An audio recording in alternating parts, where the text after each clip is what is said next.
విషం గూటికి Karimnagar mayor BRS కు గుడ్ బై 10 మంది కార్పొరేటర్లు కూడా. ఇది దీని వెనుక హస్తం మొత్తం బండి సంజయ్దే.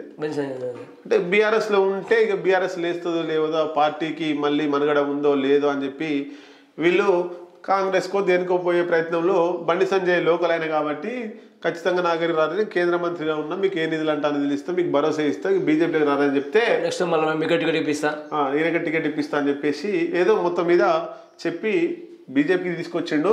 దానికి సంబంధించినటువంటి వార్త.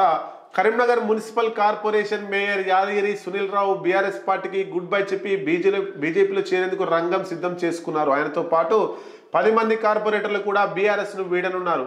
శనివారం నగరంలోని ఎస్బీఎస్ ఫంక్షన్ హాల్లో కేంద్ర హోంశాఖ సహాయ మంత్రి బండి సంజయ్ కుమార్ సమక్షంలో తాము బీజేపీలో చేరుతున్నట్లు సునీల్ రావు ప్రకటించారు. కొద్ది కాలంగా బండి సంజయ్తో సన్నిహితంగా ఉంటూ వస్తున్న సునీల్ రావు బీఆర్ఎస్ కు రాజీనామా చేస్తారని ప్రచారం జరుగుతున్నది. సునీల్ రావు మాత్రమే కాకుండా బీఆర్ఎస్ నుంచి గెలిచిన మెజార్టీ కార్పొరేటర్లను కూడా పార్టీ మార్పించాలని కేంద్ర మంత్రి బండి సంజయ్ కుమార్ కార్యాచరణ రూపొందించి ఆయనకు అప్పగించారు. తొలుత 16 మంది కార్పొరేటర్లు బీఆర్ఎస్ కు రాజీనామా చేస్తారని భావించారు. అయితే స్థానిక ఎమ్మెల్యే మాజీ మంత్రి గంగుల కమలాకర్ కొందరిని బుజ్జగించి పార్టీ వీడకుండా ఒప్పించగలిగారని, దీంతో సునీల్ రావుతో 10 మంది కార్పొరేటర్లు మాత్రమే బీజేపీలో చేరుతున్నారని తెలుస్తుంది.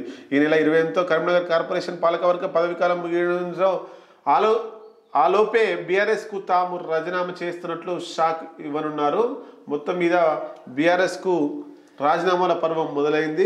ఈ లోపు రాజీనామా వేస్తే మేయర్ పోయినట్టు ఉంటుంది. 4 రోజులు అయితే మాజీ మేయర్ అవుతుంది. అంటే ప్రజెంట్ మేయర్ బీజేపీకి వేయండు బీఆర్ఎస్ నుంచి అనేది ఇంపార్టెంట్. మాజీ మేయర్ వేయండి అంటే మాజీలు మత్తుకపోతారు, మత్తుకొస్తారు.